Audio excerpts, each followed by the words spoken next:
نحمده ونصلي على رسوله الکریم اما بعد۔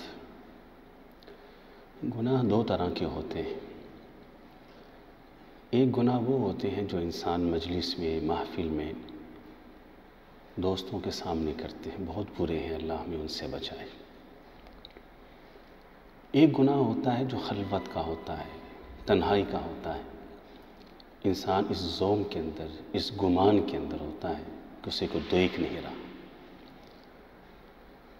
محترم ساتھیوں، اپنے آپ کو خلوت کے گناہوں سے بچائیے، تنہائی کی غلطیوں سے بچیں۔ رسول اکرم صلی اللہ علیہ وسلم کا یہ ارشاد ذیشان ہے، فرمان ذیشان ہے کہ قیامت کے دن کچھ لوگ آئیں گے، جب ان کے اعمال کو اکٹھا کیا جائے گا، جمع کیا جائے گا، تو تہامہ پہاڑ کی طرح وہ بلند اور اونچے ہو جائیں گے، اتنی نیکیاں ہوں گی۔ لیکن اچانک اللہ تعالیٰ کے حکم سے ان کی ساری نیکیوں کو ہوا کی طرح، گرد و غبار کی طرح فضا کے اندر بکھیر کے رکھ دیا جائے گا۔ اور آپ دیکھیں، جب تیز آندھی چلتی ہے، گرد و غبار اٹھتی ہے، تو کوئی ایک ذرہ بھی کسی کے ہاتھ میں آتا ہے؟ نہیں آتا۔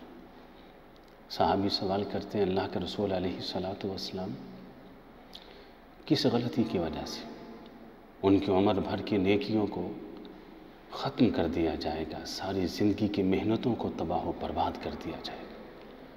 تو نبی علیہ الصلاۃ والسلام نے ارشاد فرمایا کہ یہ وہ لوگ ہیں جو خلوت میں اور تنہائی میں ہر قسم کا گناہ کیا کرتے تھے، جن کی مجلسیں تو اچھی تھیں، جن کی محفلیں تو اچھی تھیں، جو دنیا کے سامنے تو بظاہر نیک بنا کرتے تھے، لیکن تنہائی میں ہر قسم کا گناہ کیا کرتے تھے۔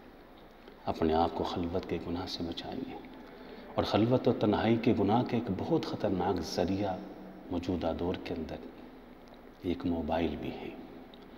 جس موبائل کے اندر ہم قرآن رکھتے ہیں، اسی موبائل کے اندر گندگی رکھتے ہیں۔ کبھی آپ نے دیکھا ہے کہ وہ برتن جو گھر کے ٹوائلٹ کے اندر پڑا ہو، جس سے ہم استنجا کرتے ہیں، کوئی دھو کر بھی اس پر پانی پینے کے لیے تیار نہیں، بلکہ ہمارے گھروں کا ماحول تو ایسا ہے، ہم جس برتن کے اندر میٹھا کھائیں اس کے اندر ہم سالن نہیں ڈالتے، اور جس میں سالن ڈالیں اس میں میٹھا ڈال کے نہیں کھاتے۔ اور ہم نے آئس کریم کا سیٹ الگ رکھا ہے، ہم نے سویٹ الگ رکھی ہے، اور ہم نے چائے کے سیٹ الگ رکھے ہیں، کھانے کے الگ رکھے ہیں، لیکن کیسے برداشت کرتے ہیں کہ جس برتن میں میٹھا ڈالیں اس میں نمکین ڈال کے نہیں کھاتے، جس برتن سے استنجا کریں اس برتن میں پانی پینے کے لیے تیار نہیں۔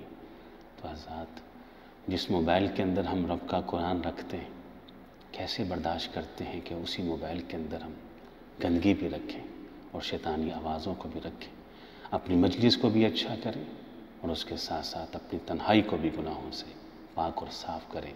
اللہ تعالیٰ مجھے اور آپ کو سمجھ کے عمل کی توفیق عطا فرمائے۔ وآخر دعوانا ان الحمد للہ رب العالمین۔